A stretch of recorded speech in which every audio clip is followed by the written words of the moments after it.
I have been to an American school once. I remember being surprised that no one knew what WhatsApp is. They all use Snapchat. You see, in Italy nobody uses Snapchat, or at least we consider it just another social network. The problem is that the means of communication might be different, but they are actually the same thing. Or so it would seem. Maybe it's because I wasn't used to it, but seeing people doing those gestures to take a quick picture, switching from the actual face that they had just a second before to a fake one, just to send a message, it looked autistic to me. And I don't use this word lightly, because it has been used too many times as an insult, when there is many people that suffer from mental problems. So there is nothing to be kidding about.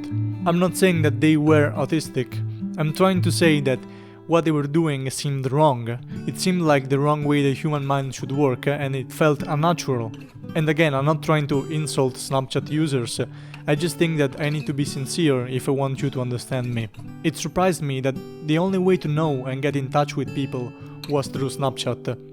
But I shouldn't have been, because at home it was the same thing with Instagram and, again, WhatsApp. In my world, we are split between Instagram and Facebook, but literally everybody has WhatsApp. We don't even need normal messages anymore. But that is not the problem.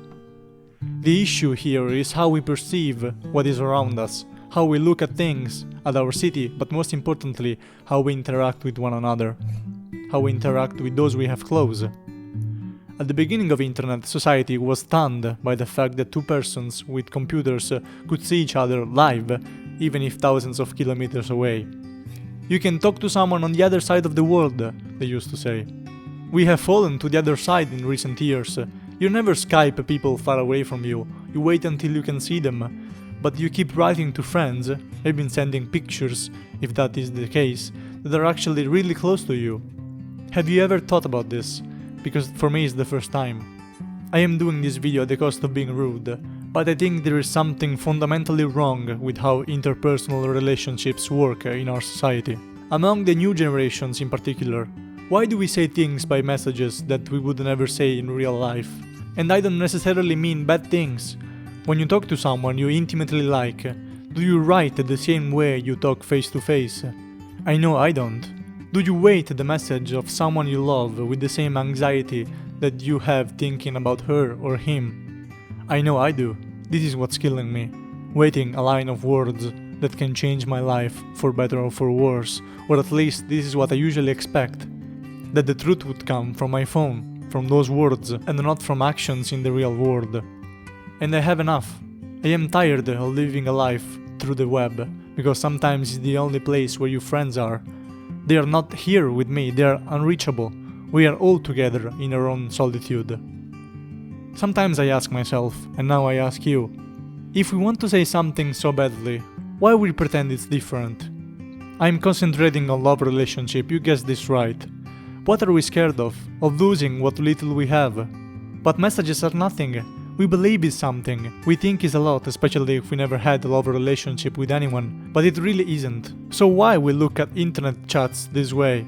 I think, and this is not optimistic, because in many cases that is actually the only thing we have got. New generations don't talk to each other face to face more than they do on the internet, and are often scared of knowing new people. But when they break out of their bubble, they feel like a world is opening, because it is for most of them. I've said this already discussing the Fridays for Future marches. There are several reasons for why this happens. The main motive comes from what our parents taught us, especially boomer parents. I'm sorry to point at them because they are always pictured as the only evil that exists. But they had everything, they consumed it and left nothing for those who came later.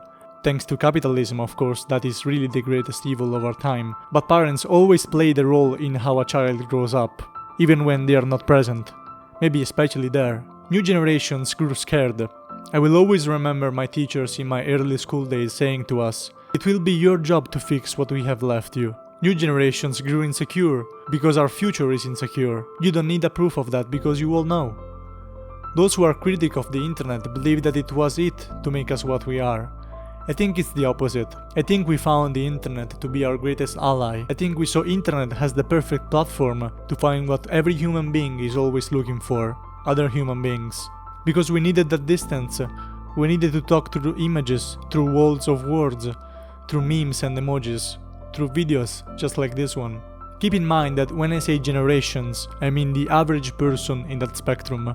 But anyway, new generations found their world in the new technologies. What do you think video games are if not a sanctuary? A place that we don't fear because we know everything about it. A place where every time we make a mistake, we just try again. Old generations don't get that. They think we play because it's fun. It's not just that, it's because sometimes video games are better than life, than school, than family, than the struggle of everyday life. Or at least we think it is. And so we lose without even trying. Because society taught us we have already lost. It told us that we can't change our society, so we don't even try. Except all of this is bullshit. It's just the biggest bullshit capitalism ever created. Surely nothing will ever change if we don't fight. Think about that. If it's impossible, why bother to tell us? Why not just wait? If it is impossible, there is no way we wouldn't find out. Or maybe it's because it's so easy to change it. It's because this stupid economy is so fragile and it holds on so many hypocrisies that it would just need a little push from us, from all of us together, to break it all. I know politics, thanks to my father. Since I was a kid, I've always been fighting to find something better for me and the people I love, I care about. But I can't do it alone. I need the help of my peers. I need people to realize that there is a life of true emotions and not consumerism, where relationships have a value. It's so close that to see it you just need to do the easiest thing of all. You need to open your eyes. You need to ask the right questions. Then maybe you'll see the world as I do, as people like me do. Until then, we'll be here, fighting. Please, don't make us wait. Love that takes you higher, I will forever be intertwined with you. Where the sun never goes down.